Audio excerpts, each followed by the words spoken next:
Hey, Sox fans. Welcome to Good Guys Talk Back, a local fan-centric Chicago White Sox podcast, hosted by Nick Murawski and Pat Hester. Yeah, Thunder, baby. Hey, welcome back to Good Guys Talk Back. I am Nick Murawski. This is episode 320. And our White Sox, boy, they did not give us anything to celebrate this weekend. We'll be getting into all of that, some Savannah Bananas stuff. Very excited to have all of you with us live. We do this show Sunday nights at 9:15 on the Good Guys Talk Back YouTube channel. Audio absolutely everywhere you find your podcast. We appreciate that. Pat Hester is on assignment. We talked about it last week. He has got things that he has to do. The Chicago Bears are back in everybody's lives, and it's starting to chip away as it usually does at folks' attention. But with me this fine Sunday evening, and this is a man that's staying up late because he is on the East Coast. Sox fanatic, friend of mine, friend of the podcast, Drew Bogues. Hello, sir. Good evening, Nick. And yeah, you make me sound like such an old man that I'm staying up late. It's 10:15 my time. And normally I would be in bed, and I will admit I have not caught a podcast live with you and Pat in a long time because I am just listening during the day on my Monday. As a man who sells radio advertising and digital advertising, I just listen to podcasts all day, and it's nice to just get to listen to you guys in the afternoon. And I'm like, hey, the optimistic time of Monday is wonderful. And I'm not going to get over all this Bears talk here in the. Yeah. I'm a Colts fan, so I have no hope. What I was going to say. I have no hope at all. It's Bears fans, Bears consume the Chicago. I mean, it's all Bears all the time. Mm-hmm. People are talking about the Bears, in March and April. I mean, and the NFL does it well, where they do the schedule drop, and then they've got the combine and the draft stuff, and they sprinkle everything around the year-long calendar. So you're always kind of engaged and excited. And there's Bears mania ramping up right now. Peyton, Sydney, Steve, John, thank you so much for jumping in here with us live on Sunday night. Peyton asking when I'm going to get my Super Bowl tickets. I mean, people are, they're losing their minds right now, because of a couple drives with Caleb. And so, hey, I love the NFL, and I will be, watching my Bears football, and I love the fall, but I can't turn that switch just yet. It's a little. I'm still in baseball mode, which sounds crazy, Drew, because what we have to look at right now is a 44-80 team. But I'm still talking White Sox. But I understand the attention is towards the Bears. But Drew, appreciate you being with us, and we got some fun stuff to discuss. We're going to get Savannah Banana stuff in a little bit. And that was fun for the folks that showed up. I mean, what a sight that was, and some Sox legends in the house and all that. But let's really get to this situation with our beloved White Sox in Kansas City. The non-fun stuff. Let's get the non-fun stuff out of the way. Let's get the stuff that we are contractually obligated to talk about. And the Sox are swept in Kansas City by a Royals team that's 2 games over 500. Okay. And I get it. It's the Sox. Okay. They're 36 games under 500. Horrible team, even though they've shown flashes and better than last season, bar, of course, historically low after 2024. But it's the Royals. And the Sox have now lost 14 straight in Kansas City. But this has been going on for a long, long time, okay? Yeah. I've been to Kauffman Stadium 2 different times on road trips to see the White Sox, and we just got laughed out of Kauffman Stadium. I mean, it was just let me get out of here, go get to some barbecue. That was the highlight of my trips to Kansas City. This loss, Drew, this Sunday finale loss where the Sox were up 2-0 into the seventh, bullpen blows it, just ruins a gem by Davis Martin. This one really hits home. This was gut-wrenching. How are you feeling after this Kansas City just slap in the face this past weekend? Well, I thought if the Sox pulled off the win that Pat would literally be looking for a new job, and I was going to come on and have a good time here tonight and be like, "Hey, Pat, I'm sorry, I brought a win and ended the Royals' curse and Kaufman, but no, Pat still gets to keep his job, and he is the good luck charm." But no, I mean, I think it's like 25 out of the last 28 the White Sox have lost to the Royals, and then like you said, the last 14 in Kaufman. I remember back in the Mark Teahan years, those were he was the bane of the White Sox existence with the awesome Royals cutoffs. And it's just, I don't know what it is about Kaufman. Is it the barbecue? Is it a bunch of guys delivering food to the White Sox overnight, like the Salt Lake City pizza place for Michael Jordan? It could be that. You never know. But honestly, it's just, this is not a good baseball team. When Lenine Sosa is your best player, sorry, Colson Montgomery, you're not the best player yet, and Davis Martin throws a beautiful gem, that's a problem. You have no one else to pick it up. Back when we were excited for this team, when it was World Series or bust, it was, we've got this $1 million bullpen, and now I can't. All these guys give me bubble guts. I know Beef says that best when he talks about Jordan Leisure, but they all give me bubble guts. Anytime our starters are out of the game, I'm not excited about any single one of them. Not even Grant Taylor, and he's the future.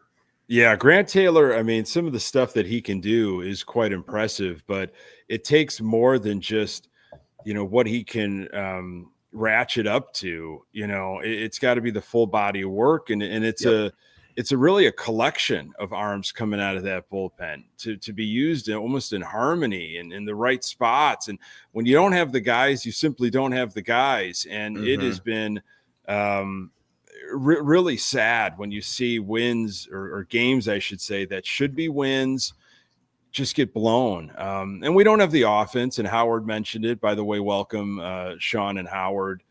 Howard mentioned runners in scoring position, something we harped on last episode because of how ugly that was in Seattle. And Sox were 1 for 8 here in the finale, but that has been a bugaboo. They score an early run and then chalk up another one. But, it's amazing to me that it's got to be psychological, Drew. I mean, it's got to be to the point. The weird thing is there's different players, though, on this team. And there's a different manager since when this 14-game streak, happened. But like you said, Mark Teahan, you could talk about Mike Sweeney. You could talk about a lot of Royals guys over the years that just came up with always just huge hits. I wonder if it is just a chip on the Kansas City shoulder of, you guys, think we're the doormats of this division. You think we're Kansas City, where you can come in here and just push us around. Part of me thinks that that's how they felt with Pedro. They're like, you think you're going to come over here and take us down. And maybe Salvi had that on his shoulder. I mean, he has been hurting a lot of people for a long period of time, and the Sox are on that list. But yeah, I can't figure it out. This feels like Minnesota. You mentioned it, Metrodome, when they had Nick Punto, and the way that the Twins were able to play the game in the Metrodome. You just got that sinking feeling. Like, here they go.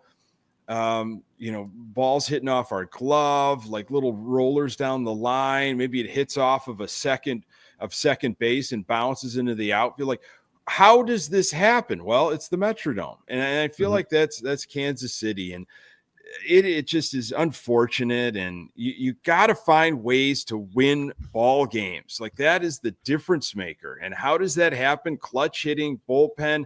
It definitely wasn't at the starters' feet. I mean, Sox were up 2-0, as I mentioned, in the seventh. Davis went 6 innings, 1 hit, 4 strikeouts. I read somewhere, I think this is right, this was the longest like no-hit bid for a White Sox starter in a couple seasons, but you got to be happy at least with Davis Martin returning after injury, and wanted to get that win for him, Drew.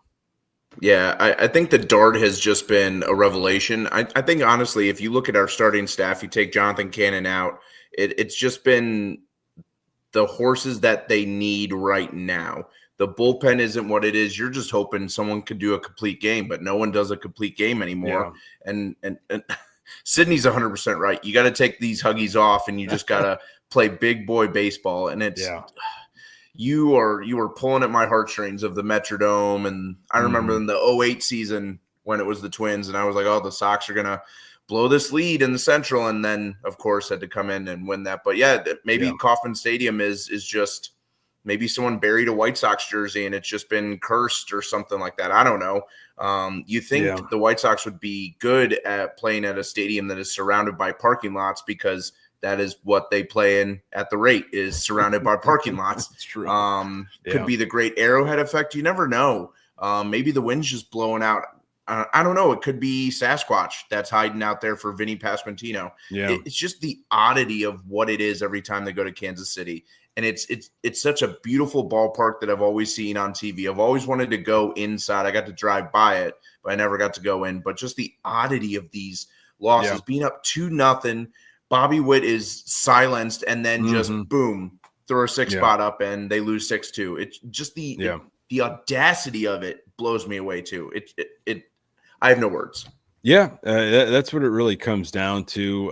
It is a beautiful stadium. I've talked about the fact that they have a team Hall of Fame that you can walk through out kind of where at Rate Field, where the kid zone is, out in left field, the concourse. They have a team Hall of Fame, and it's awesome. It's a lovely idea, and I have spoken on a soapbox about this for the White Sox over the years. If you folks have been listening to the podcast, whether it's Locked On or Good Guys, make a team Hall of Fame White Sox. And yes, maybe, when those capital infusions from Ishbida come in, maybe that could be something that they think about. But I don't know. Maybe right now it's the curse of Pedro. Like, we took Pedro from the Royals. The Royals didn't want him.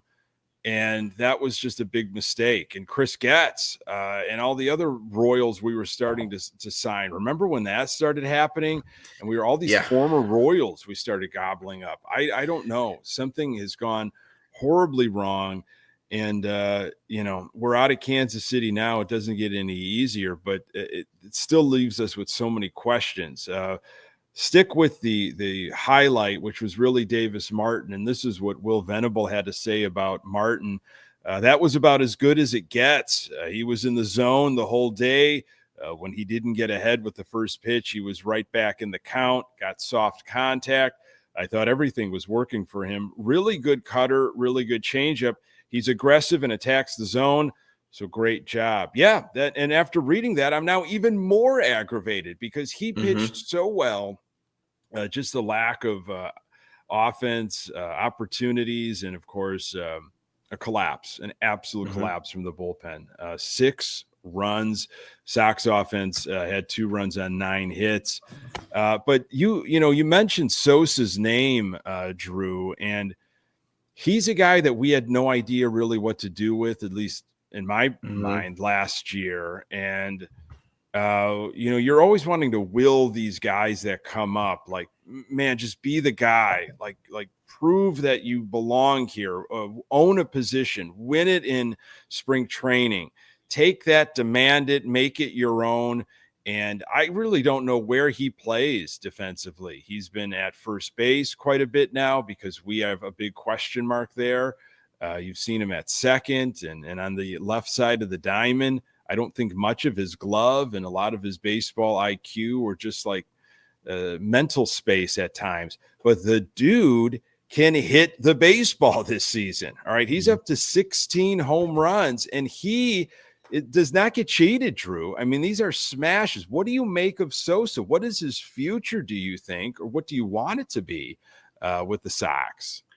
Maybe he's just thinking the best defense is a good offense, and that's what he's clearly doing, just trying to outscore everyone and make up for all his mistakes. I think he's second on the team in WAR, too. I know he's leading a lot of the categories, batting average, RBIs, home runs, but then I think he's just behind Mike Tauchman, which – cool. I'm glad Mike Tauchman's the leader in WAR. Never thought I'd say that as a White Sox fan, but I think he just needs to keep playing, and he's trying to just keep his name in the show, because for a while they would say he's the best quadruple A player in baseball because he would go down to AAA and rake. He'd come up to the rate and he would just poop his pants. He would not play very well. But now he's got the offensive prowess going. The bat power is there. The bat speed is there. It's just phenomenal, the transformation that he's been able to have as just to make himself unmovable off this roster. He's clearly the best offensive player right now. He's just keeping keeping the White Sox in this game against these teams. I mean, I feel like when you score half your runs in one game, you can't sit on the bench. But do you want to play him at first? You can't play him at second. You're clearly not going to play him at third, because that's either Colson or Mydroff who are there. So he's just stuck. He's just got to play, and they have to find a position for him. My guess would be down the road, we'll be talking about the great Lenyn Sosa as a myth.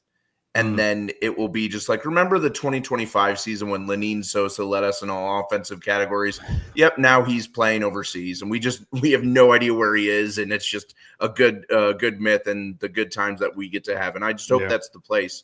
I wish his glove wouldn't have as many holes in it, or wouldn't be eating the popcorn before games, but I also want him to keep eating the popcorn because it's working for his bat. It's working for the grip on the bat, but not on the ball. So I wish I had an answer. You think he's your mean Mercedes type of folk? Like, no. Mercedes did it only a couple months, but yes. I mean, Sosa is he's putting a season together here. If I'm Sosa, then I have to retire. Say I'm going to retire on Instagram, then come back the next day and then not retire. That's how you have to be a folk hero, like your mean Mercedes. That's some mental stuff that hopefully your mean has gotten the help he needs. But exactly. Yeah, Sosa, I don't know. I want there to be an answer at second base, and I think it's probably going to be Mydroth, and Sydney mentioned glorified DH, and maybe that is what it is. If the Sox obviously aren't going to spend money, and I don't know if a lot of teams will with the impending labor situations happening after 2026, you got a guy that can mash the ball, and if that continues, you use him in that role. But if you were to say to me, hey, you're going to have a relatively healthy Luis Robert Jr. in 2025, but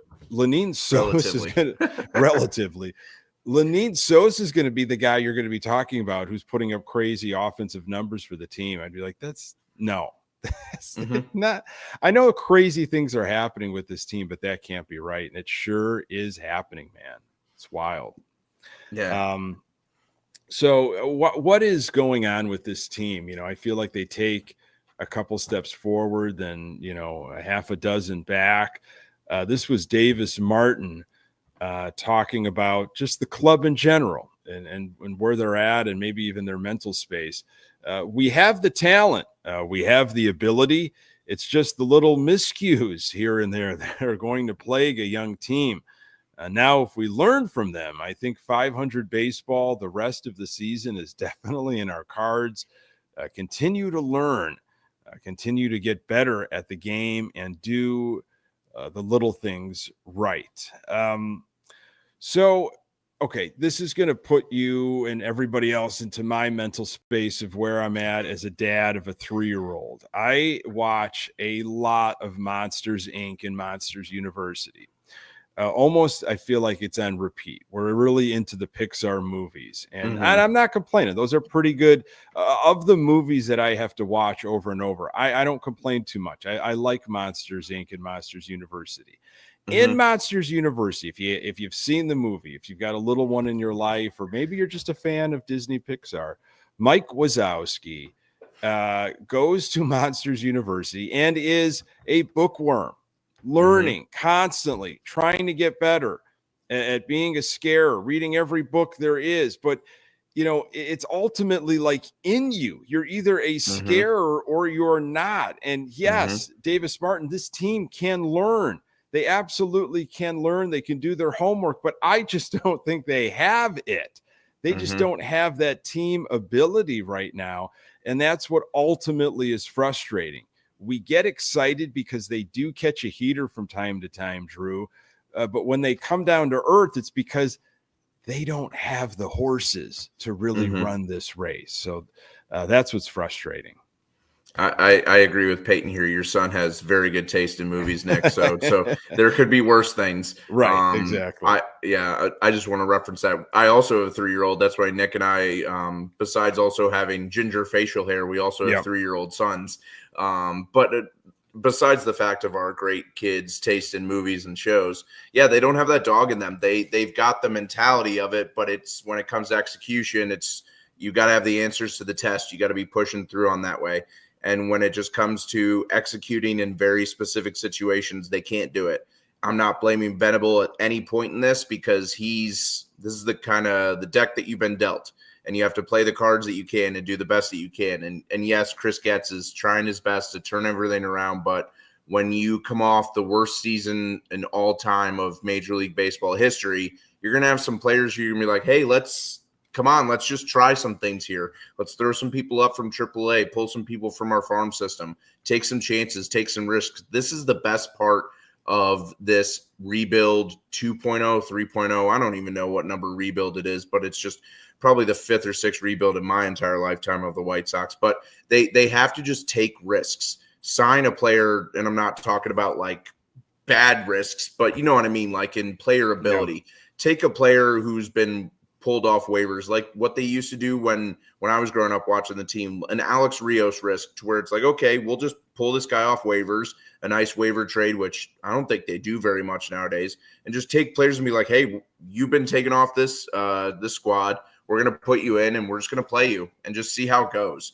And then as that continues to move, you're just throwing in a bunch of players in a nice little melting pot and just seeing how it tastes at the end of the season. And then you take ingredients out, unlike what you can do in cooking, to where the final product is the final product. That's the beauty of baseball, is you just get to try different things and push through and just try and see what you can do and try and grab some traits. And the core, it's clearly Chase Mydroff, Colson Montgomery, Edgar Caro, Kyle Teal.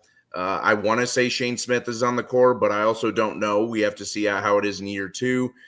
Davis Martin clearly has shown that post-injury he is good. After that, I don't know much of a core, and everyone goes, where's Luis Robert Jr.? I don't know. I don't know if they pick up the $20 million option. I don't know what they're going to do.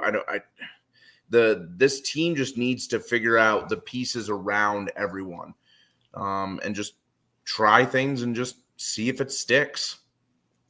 How do you view, if it's possible, how do you personally view success? Can you view success of a White Sox team in 2025?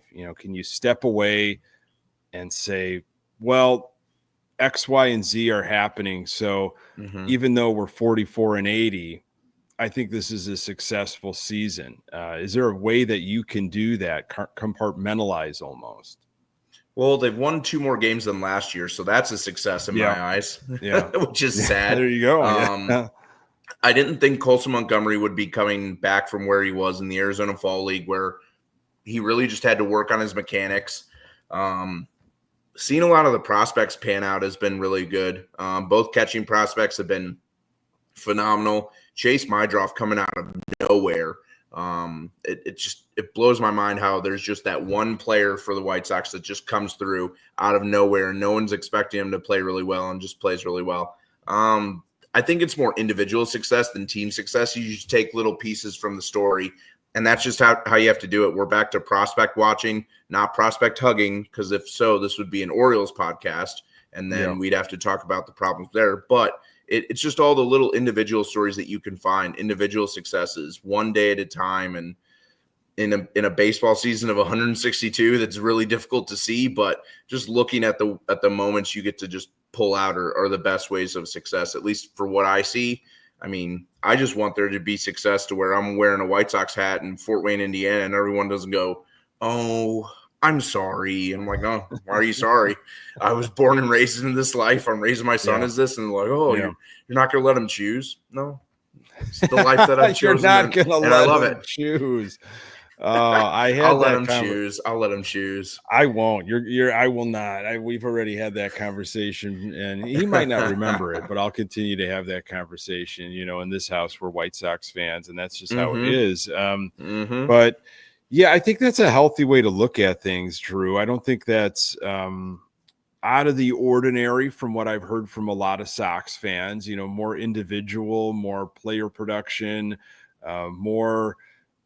Getting excited about the next core and what you're seeing from Colson Montgomery has been a real bright spot. I don't know position wise, third base, shortstop.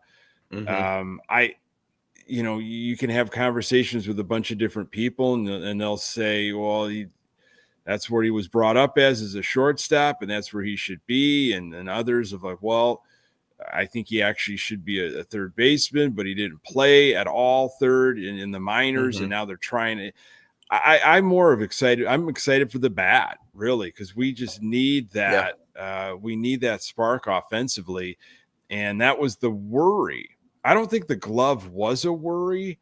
I feel like the bat was starting to become a little bit of worry with him and that he was able to, go down to Arizona, get the coaching that he needed. That gives me hope about the system, the White Sox system, that if there are other issues like that, perhaps, it could be righted. But then again, I think ultimately it comes down to the player at the end of the day. And Colson Montgomery has that in him. And it's been fun to watch. That sweet lefty swing has been awesome. Success to me, it's really individually generated. It's player generated. It's the win total sure over last year, but I kind of my issue comes with I start drinking the Kool-Aid hard. When they were having success post All-Star break, I wanted to fast track this thing. I mean, I talked about it on the podcast. Like, let's start looking at potential free agent guys, off-season moves that maybe are a year before we should be making them, but you getting a sense of what this young core, this early core can do. They seem to like playing with each other. They're having fun. When they're on, it is a lot of fun. And maybe it's because we've been just starving for good White Sox baseball that when we get a week of fun White Sox baseball, successful White Sox baseball, where they're scoring runs, hitting home runs, you're just, you don't know what to do with yourself. But for an average baseball fan of a better than average team, they're like, no, that's normal. That's we normally experience that. What's wrong with you? And so you mentioned Getz's name a little bit ago. How do you view Chris Getz? Can you view Chris Getz? Can you grade him? Is it worth that right now? Or do you have to wait, for the Luis Robert Jr. Happenings? Because I'm on the fence. I'm kind of confused. Yeah, I would say I'm confused too. I loved the Garrett Crochet trade. That I didn't like having to give up Garrett Crochet, but also this comment by Sean. Yes, we must bring the suffering to our children as our parents did us. But I don't think you can grade him right now. That's the terrible thing with baseball is there's not an immediate pop because a lot of the prospects you have to see him pan out, then wait 3 to 4 years because when Rick Hahn was making trades, we were like, this man's the godsend, believe in Rick Hahn. When he fleeced the Cubs for Jose Quintana and we got Eloy and Dylan Cease, we thought we won everything. And now look where we are now. And I'm on the fence right now because I just want to see the continued results because I know I drank the Kool-Aid very fast right after the 16 season to where the White Sox had 17 season where they had, I think, 10 out of the top 100 prospects. And I was like, we're going to be great in 2020, 2021. It's going to be the best. And then, I drank the Kool-Aid too fast. So I think we just need to wait a little bit. I'm going to agree with you. I'm going to sit on the fence with you, have a beer, relax a little bit, and just watch this thing as best as we can and be as optimistic and pessimistic at the same time. Just stay in that neutral as best as possible as we can, which for us, Nick, it's really bad because we're such enthusiastic fans to where we want to be happy. We want to be excited.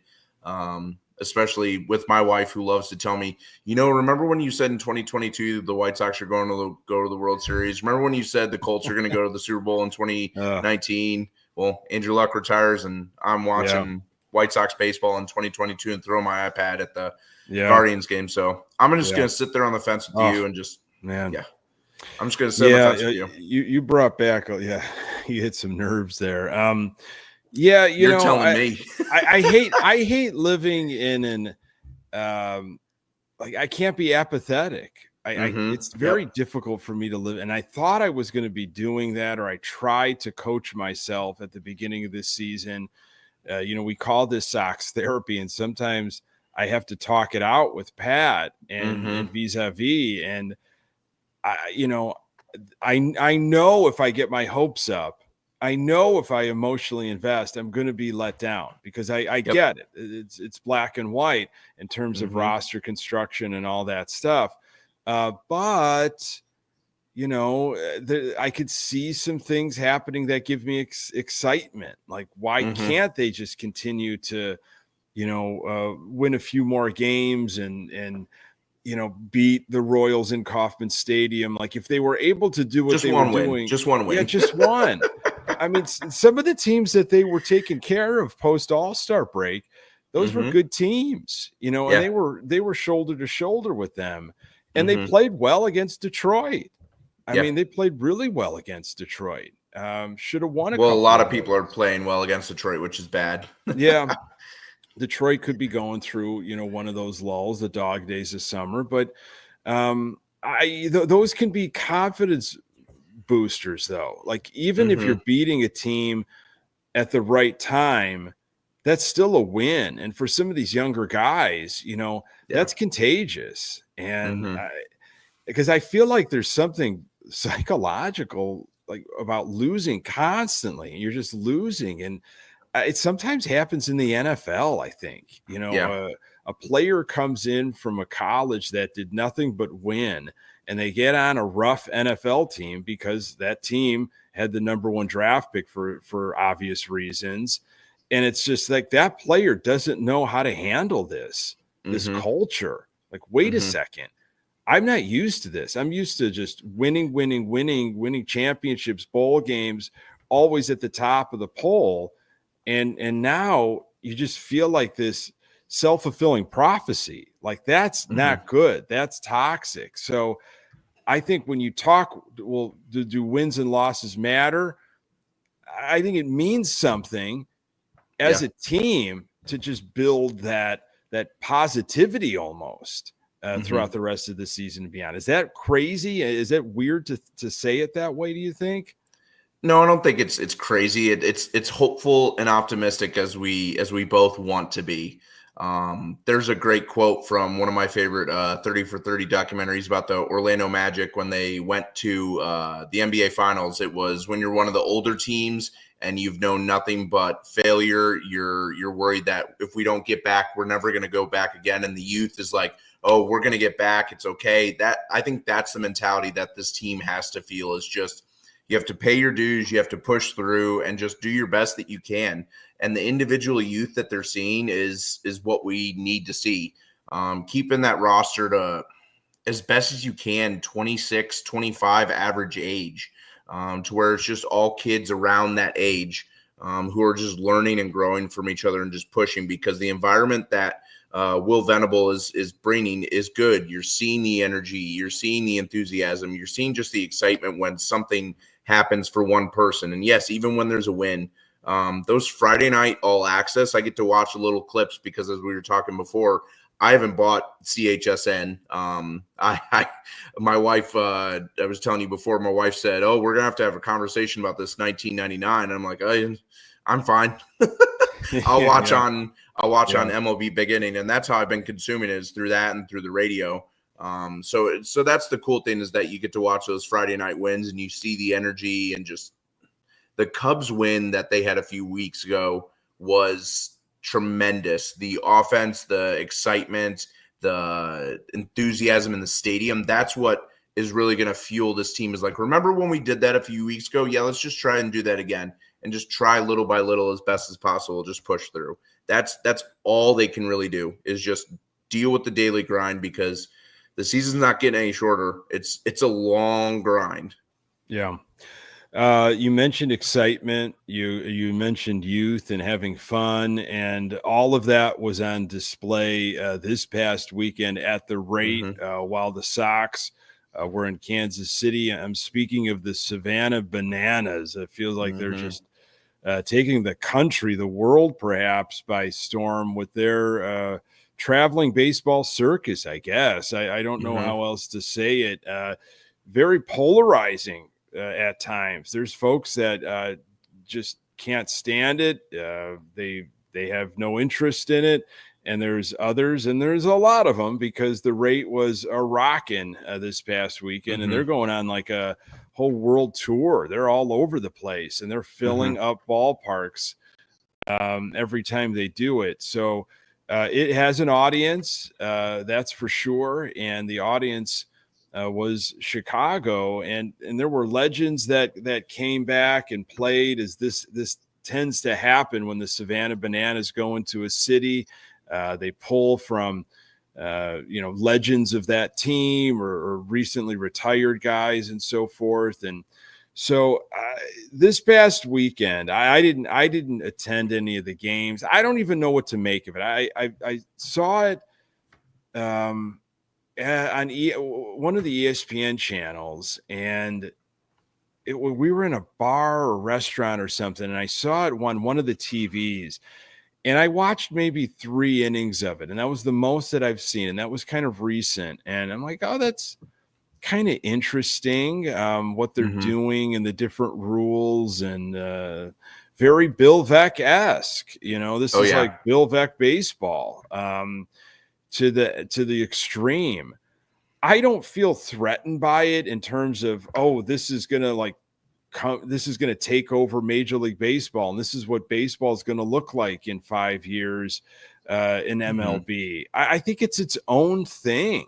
I mean, it's its own, and minor league baseball hasn't really been doing this on the field, or even independent baseball, but they've been having fun in the stands, gimmicky stuff in between innings, and lots of fan and kid interaction. And, you don't see as much of that in big league parks. But before we get into some of the legends that came back for the Sox, how are you feeling about banana baseball? Is this something that has really got your attention, or are you kind of just passive on it?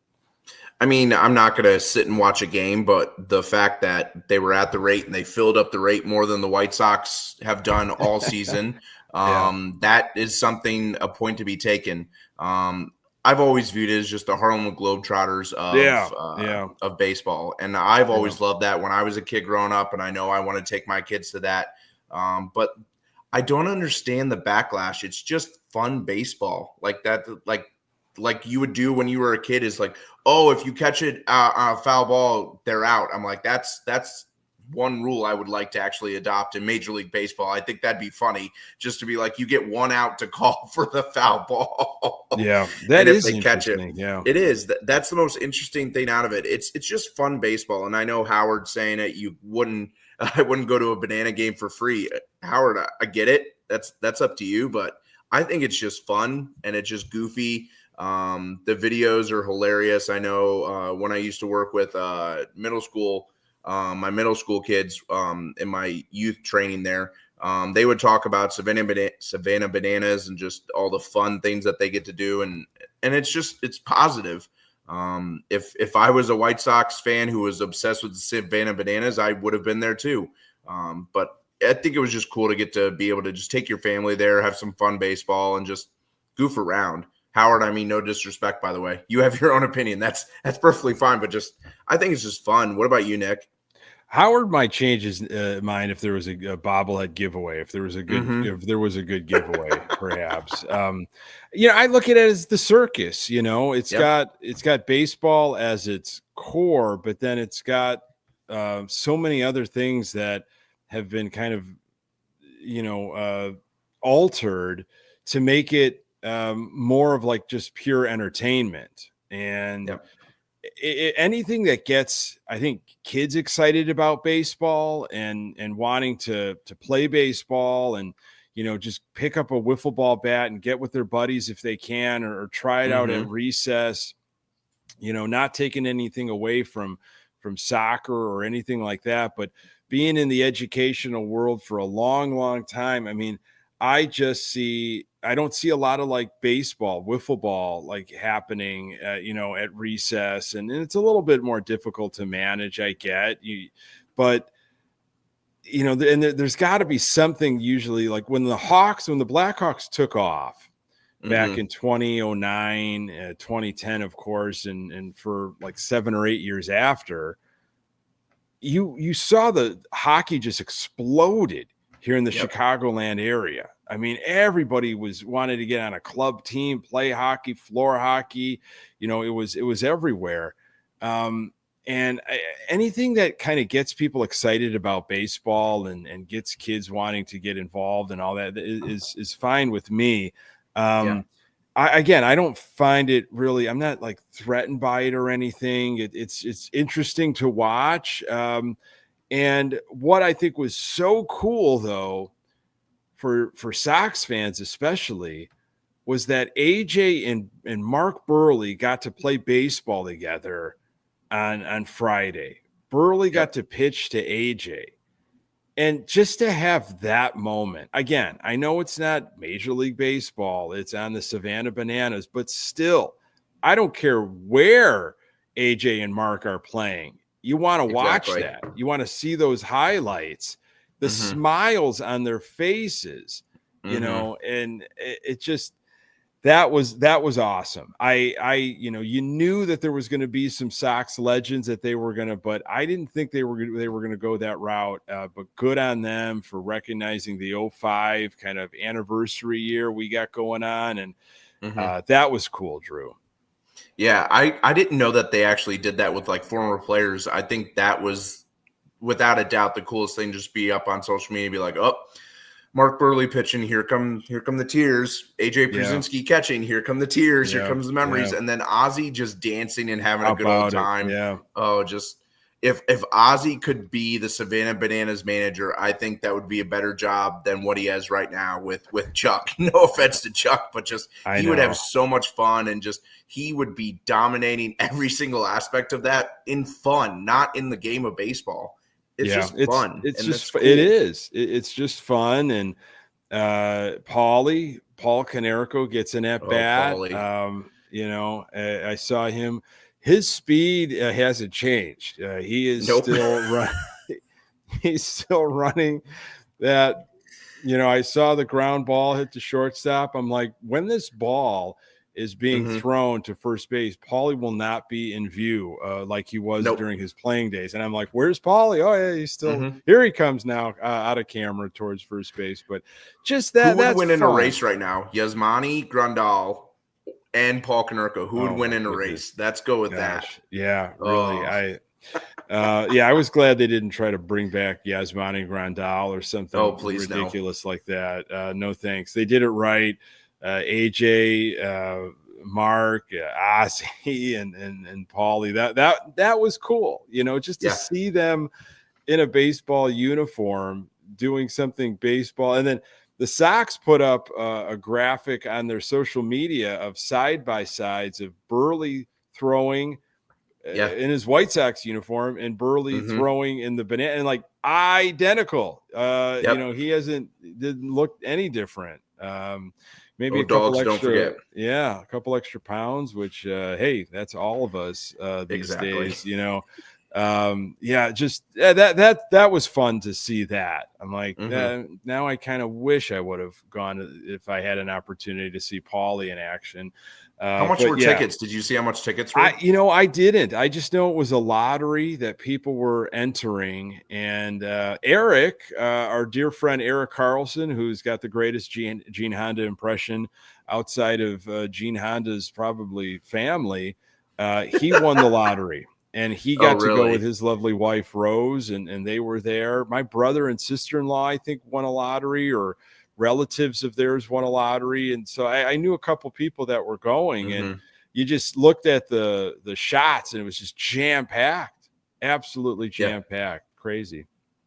It was odd to see it all in yellow. I was like, whoa, this is weird. This is really weird. I'm used to seeing it covered in black and then all that pop of color. That was probably the most interesting thing for me, just a sea of bananas. Yeah.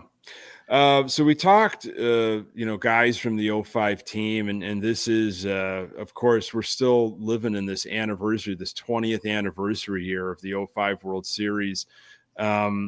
What kind of things have you kind of reflected on this year? And you can even sprinkle in some, this is the 125 too. Just have you taken a couple steps back and thought about your fandom and being with this team for as long as you have, and all the different moments and players and memories that kind of come with it during these milestone moments? Yeah, I every year in October, I rewatch the World Series DVD, no matter what it is. So I've always been reminiscing and just remembering that was my first championship that I actually remember as a child, as a sports fan. I was, 13 at the time. So don't yum buck me or anything like that, anyone in the comments. But being 13 at the time, just talking all kinds of smack. And I remember the best thing about that was Game 1 against the Red Sox. My dad came to mine and my brother's school and just pulled us out. And we were like, oh, are we going to the game? And he goes, no, we're just going to go home and watch. This is the first time we're going to have fun and just be father-son time. And I went back to school the next day and I told my friends, and they're like, your dad just pulled you out just to watch a baseball game with you? I said, yeah. And they're like, he didn't take you to the game? And so, no. And so then I realized he bought tickets to Game 2, which was the Tadahito Iguchi. Oh, sure. 3-shot, and that was my first playoff game. So I'm actually 2-0 in playoff games because I was at Game 3 in 2021. But just so many memories. Staying up, babysitting with my mom for my cousin, I think she was. And watching Freddie Garcia pitch Game 4, a duel, and just dominating. And then just Game 4 of the World Series will still always be my favorite, despite I know my mother won't be watching, but we had a World Series party for Game 1. She disappeared after the 6th inning, so let's just say she may or may not have had too much fun. And it was just a blast to just be a fan at that time, and growing up as a kid and as a teenager to actually understand and remember it all. And just always having the memory of jumping into my dad's lap, saying that we won the World Series, and my brother jumps in with, and staying up and just watching those games was the best feeling ever. And it will always be my favorite championship of all the ones that I've won as a fan. Anytime I go to that park, a little park, I just stand and just take in the smell of onions, the smell of grass, the views, and it's my second home. It will always be my second home. And I remember when I first took my wife there, I think she's my fiance at the time, but took her there and we were just standing there, and she goes, are we going to go to our seats? I said, hold on, give me a little bit. She goes, what? And I'm like, I just have to stay in here and just absorb, because I don't go to as many games as I used to. Yeah. And because traveling isn't fun. I would love to just be there in an instant, but every time we go there, I take it in, and just this 05 remembrance has been so special to me. And I tried to have my son sit down and watch the last part of the documentary with the final out and the Uribe play, which is one of the most underrated 2 plays in all of Major League Baseball history. Way better than the Jeter catch that they keep playing. But I think as my son continues to get older, it'll be a tradition that him and I watch, because I think he watched for like 5 minutes and he goes, okay, I'm going to go play with my magnet tiles. And of course, my inner soul was hurt to where my wife goes, he will understand. Yeah. Be patient. And I'm like, I get it. But that's really, I named so many memories, but that season is just burnt into my psyche. And will never go away. It's just been one of the most memorable times of my entire life, and I just lived outside of Chicago and in Northwest Indiana. What about you? I know you've got so many memories and trinkets. And how old were you in 05 then, Nick? I was 25, 26, so I was very present and aware of heartache. And I had heartache from the 93 team, from the 2000 team. And I was very aware of the history and why, it was why I got nervous after game 1 against the Angels when they lost here we go. It was such a magical season because it always just felt like we were either winning in the game, like we had the lead, we just had it in control.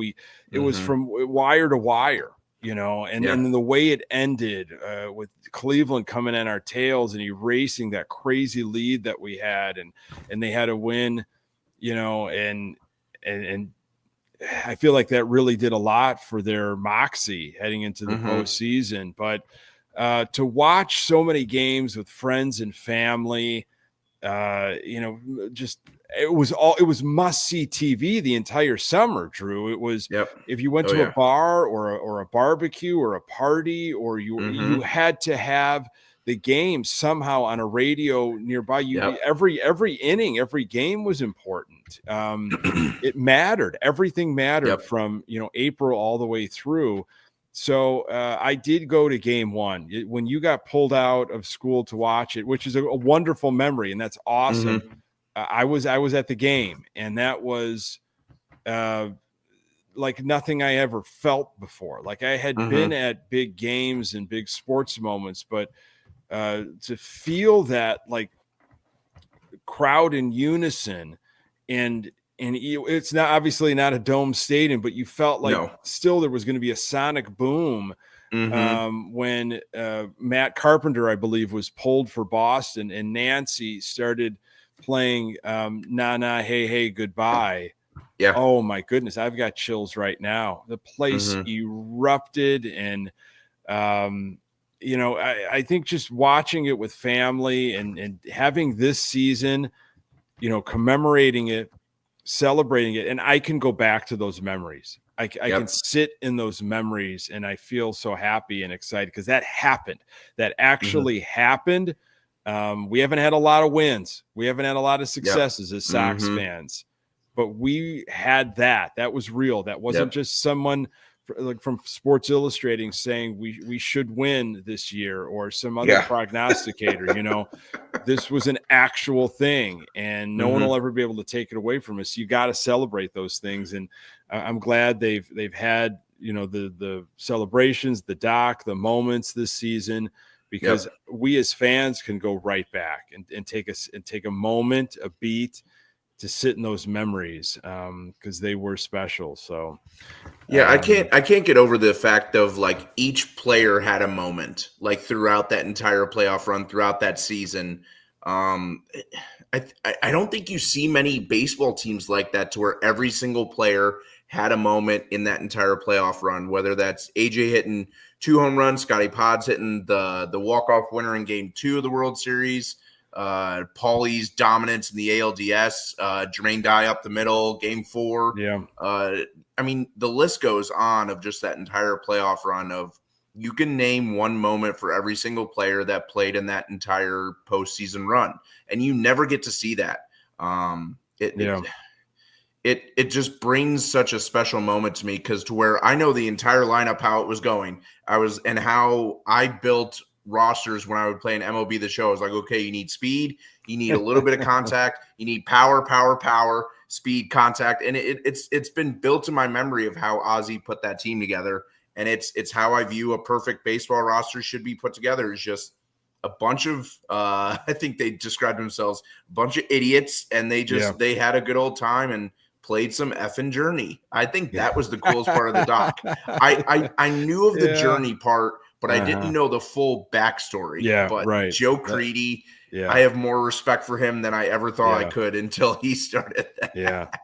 Yeah, that was nice. That was the good part of that doc. I love those behind the scenes stories. I love those, because we don't know that. You get the A side interviews, but the B side stuff comes out later, years down the road, and in books or in docs. And so it's been a journey this year, celebrating them, and it's been exciting. And so maybe there'll be a couple more little celebrations up the White Sox sleeves as the year winds down. But we got a quote of the week, two of them actually coming up here. Sox have got the Braves and then Minnesota this week. Next Sunday, is August 24th. That's the Ken Griffey Jr. bobblehead day. I'll be making my way out there. Crazy that they made a Ken Griffey Jr. bobblehead. He played for just a short period of time in that 08 team. That was a Kenny gets his man type of deal. And he had a couple big moments for the Sox in 08, especially in that blackout game. So I'll be there for that bobblehead. Drew, this was just absolutely awesome. Thank you so much for, getting in touch and for be willing to kind of stay up a little bit later than you might with littles at home. But talking Sox with you is always a pleasure, buddy. Yeah, thanks, man. No, I appreciate it. It's I don't get to talk positive or negative about the White Sox with many people here, but just it's a community that I'm so thankful for. We met just through White Sox Twitter, and I think that community is it's without a doubt one of the best that I've ever gotten to be. Of course, there's a few bad apples, but we don't need to go into that. But it's just a great group of people who just want to talk baseball and just love being around good people. Been at many games, and my wife still calls you the mustache man. When I told her, I said, I've got a podcast today, and she goes, oh, who's it with? And I said, Nick, and she goes, Nick, and I went, mustache, and she goes, oh, mustache man. And I'm like, yes, that's the man with the glorious mustache. But just thank you for this opportunity. And I love everything you and Pat do. And just seriously, thank you for letting me just jump on. And I'm going right to bed after this, so I got to be up at 5:30 in the morning for get my kids ready for daycare. Yeah, I know it, man. School's starting. Drew is a great follow on Twitter X. You want to give out your handle, Drew, so everybody kind of knows where to find you? Yeah, so it's at Drew Bogue 623. So pretty easy, just my name and 623. So just give me a follow. I don't tweet as much. I'm trying to stay more present with the kids, but still if you want to connect with you want to connect with a good Sox fan, a solid diehard Sox fan, you give Drew a follow. And like Drew said, there's positives with social media. I have been able to connect with so many amazing, dedicated Sox fans. It was really, I think, at the beginning, kind of like COVID. Like we couldn't we couldn't be with each other in person, or we couldn't go to games. And we're putting Sox content out, and you're just, you're starting to connect with people that way, because that's all you had. So. Like you said, there's not a lot of us, but when you find a Sox fan, it's like, you latch on and you're almost a friend for life. So thank you, Drew. And thank you so many people joining great conversations in the chat here on the Sunday live show. Subscribe to the Good Guys Talk Back YouTube channel. Appreciate that. Like the stream and the audio available absolutely everywhere. You find your podcast, pass it along to another Sox fan in your life. Here are your quotes of the week. This is from Mark Burley on his Savannah banana experience. I love this one. Right now, I'm good, said Burley. In a week, I'll be not very good. Give him a couple beers, he'll be fine. And here's AJ on banana baseball. They do a great job of spreading how great baseball can be. It's not a major league game. It's not meant to be, but it's fun. It's awesome for the game of baseball. It's entertaining as hell. They sell out everywhere they go, and fans love it. That's what it's all about. The guys are great. Both teams, awesome kids. So there you go. Love it or hate it. It is getting people excited for baseball. So thank you again to everybody for jumping in. Hey, for Drew Bogues, I am Nick Murawski. Until next time, go Sox.